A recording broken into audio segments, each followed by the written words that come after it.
Jadi bakteri tertentu bisa meminta makanan tertentu yang membuat kita ngidam dalam tanda kutip terhadap makanan tertentu. Jadi itu kerjanya si bakteri di dalam saluran pencernaan kita. Makanya penting nggak cuma nyukupin, oh udah kok cukupin protein, udah lemak baik, udah serat udah, tapi probiotiknya kurang gitu. Cek probiotiknya. Nggak cuma pola makan, pola tidur juga. Nah, yang suka begadang kadang-kadang akan ngerasa lapar melulu karena kita kurang tidur, terjadi gangguan hormon, hormon kenyang dan hormon lapar, jadi ngaco. Hormon kenyangnya nggak mau keluar, jadi orangnya nggak ngerasa kenyang terus.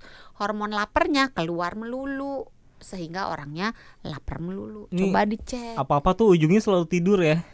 Tidur itu memang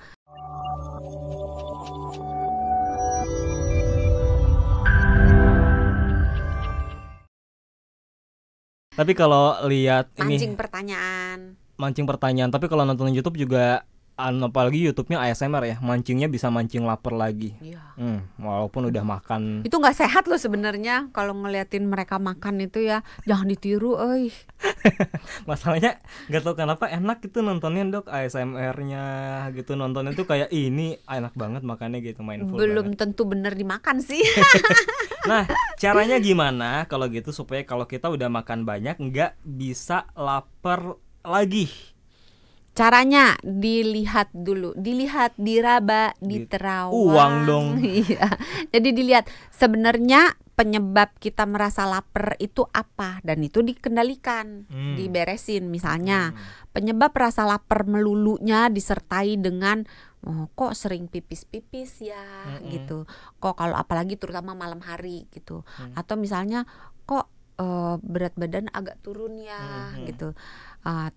Jangan-jangan diabetes. Tapi ini tidak mengatakan bahwa kalau nggak ada gejala rasa lapar melulu itu pasti bukan diabetes. Sebaiknya memang diabetes itu, gula darah itu sebaiknya dicek walaupun merasa sehat dan terlihat sehat. Karena diabetes pada tahap-tahap dini terutama itu jarang sekali yang memberikan keluhan, dan kalaupun ada keluhannya nggak spesifik. Salah satunya ini rasa lapar melulu gitu. Terus kalau misalnya rasa lapar melulu, makan melulu tapi nggak gemuk-gemuk misalnya, disertai dengan gemeteran. Jadi kalau moto kok handphonenya agak geter-geter gitu. Kalau megang gelas kok agak goyang-goyang gitu. Jadi ada tremor atau rasa gemetar baik yang halus maupun yang kasar. Itu hati-hati. Apalagi kalau disertai dengan kok gerah mulu ya, orang lain gak keringetan, dia keringetan melulu, terus sering berdebar-debar, jangan-jangan hipertiroid misalnya gitu. Jadi dilihat apakah disertai dengan gejala-gejala fisik lainnya nggak, gejala-gejala yang lainnya yang mengarah ke sebuah penyakit tertentu gitu. Tapi kalau misalnya nggak ada gejala apa-apa, dilihat lagi pilihan makanannya itu udah benar belum, gizinya. Apakah proteinnya cukup enggak, apakah lemaknya cukup enggak, apakah seratnya cukup enggak, apakah probiotiknya cukup enggak. Karena probiotik itu kan bakteri baik, virus baik, jamur baik yang di dalam saluran pencernaan kita dan di kulit kita. Tapi dalam hal ini kita bicara dalam saluran pencernaan kita, itu bisa minta melalui berbagai mekanisme. Jadi bakteri tertentu bisa meminta makanan tertentu yang membuat kita ngidam dalam tanda kutip terhadap makanan tertentu. Jadi itu kerjanya si bakteri di dalam saluran pencernaan kita. Makanya penting nggak cuma nyukupin, udah kok cukupin protein, udah lemak baik, udah serat udah, tapi probiotiknya kurang gitu. Cek probiotiknya. Nggak cuma pola makan, pola tidur juga. Nah, yang suka begadang kadang-kadang akan ngerasa lapar melulu karena kita kurang tidur, terjadi gangguan hormon, hormon kenyang dan hormon lapar, jadi ngaco. Hormon kenyangnya nggak mau keluar, jadi orangnya nggak ngerasa kenyang terus. Hormon laparnya keluar melulu, sehingga orangnya lapar melulu. Coba dicek. Apa-apa tuh ujungnya selalu tidur ya?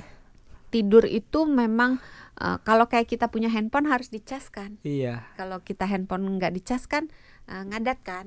Sama badan kita juga begitu. Sebenarnya, saat kita tidur dicas. Semua topik kesehatan yang saya bahas sama Dokter Santi 2 tahun terakhir ini tuh pasti ujung-ujung itu selalu penyebabnya kurang Gaya tidur hidup. sama makan. Kurang tidur, makan, sama olahraga, Nah, itu sama sebenarnya. stres. Iya, itu tuh akar dari segala. Oke, udah dijelasin panjang macam, kasih analogi, ujung-ujungnya tidur cukup, gaya hidup sehat itu. Coba direfleksikan sahabat Sonora, terus coba komen yang di YouTube nih. Nanti kan bisa ini ya, ngasih komen. Coba komen. Ini ada yang bener komen, nggak? ada yang komen di YouTube, Yohanes Jelahu, udah makan tapi lapar lagi, apa masalahnya, kan bisa makan lagi. Iya sih. Iya sih, benar, makan lagi. Tapi kan di balik makan laginya itu akan tersimpan masalah kesehatan. Iya. Kalau makan melulu pilihan makanannya sehat sih ya. Tapi kalau makanannya sehat biasanya nggak, kita kenyang puas udah gitu loh. Ini kata Pak Aryo, oh mungkin Wicak cacingan kalau lapar terus. Bisa. Cacingan bisa ya. Oke. Cacingan itu pada awal-awal bisa menimbulkan rasa lapar terus-menerus. Pada akhirnya ketika si jumlah cacingnya udah ngekos di dalam itu udah tambah gede, tambah sesek, tambah padet gitu, udah kayak pemukiman kumuh. Itu biasanya nafsu makannya bisa turun. Ini ke Pak Hedi Hotip ya di WhatsApp nih. Usianya 62 tahun, ada diabetes tapi terkontrol, konsumsi metformin 500 gram 2 kali sehari. Kalau tengah malam sering terasa lapar, makan malamnya jam 7 malam, Dok. Perutnya sering bunyi keruyukan dan keroncongan padahal habis makan. Kayaknya lemak saya diambil oleh sel untuk energi. Itu karena diabetes kah yang saya alami? Iya, terima kasih Pak Hedi Hotip.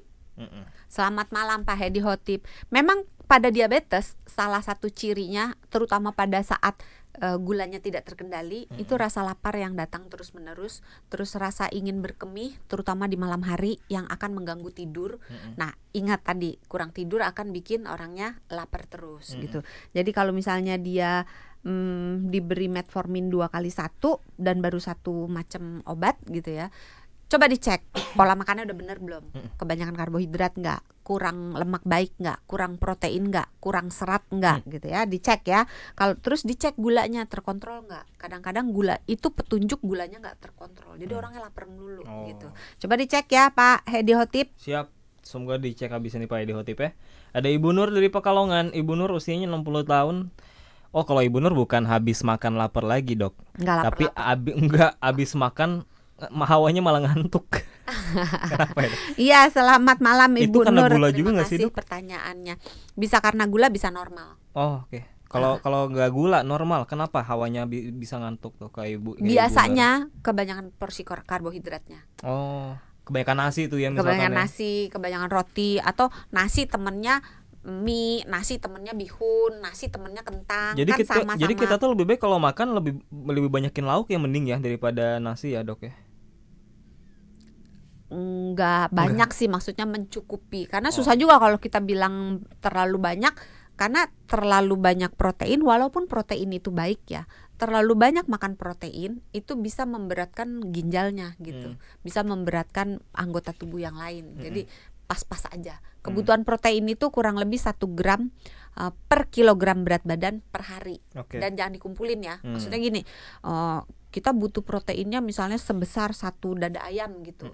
Terus kita kumpulin, dada ayam kan kiri kanan ya, kita kumpulin dalam 1 kali makan. Nah, itu tidak terlalu efektif dibandingkan dengan kebutuhan protein kita bagi jadi 3 kali makan atau 2 kali makan. Oke, jadi solusinya perbaiki si porsinya untuk Ibu Nur. Lagian kalau ngantuk mending tidur aja, ngapain makan. Jangan, kalau misalnya jalan keluarnya, kalau misalnya Ibu Nur abis makan ngantuk, coba jalan. Karena ketika kita olahraga, terutama menggunakan tungkai bawah, entah jalan, entah sepeda gitu ya, entah naik turun tangga, pokoknya kalau kakinya dipakai, itu tuh penggunaan gula akan menjadi lebih banyak gitu, sehingga akan memancing rasa ngantuknya berkurang. Terus dicek ya Bu Nur, kalau misalnya sering ngantuk melulu, cek gulanya, jangan-jangan ada masalah. Makin banyak nih pertanyaannya.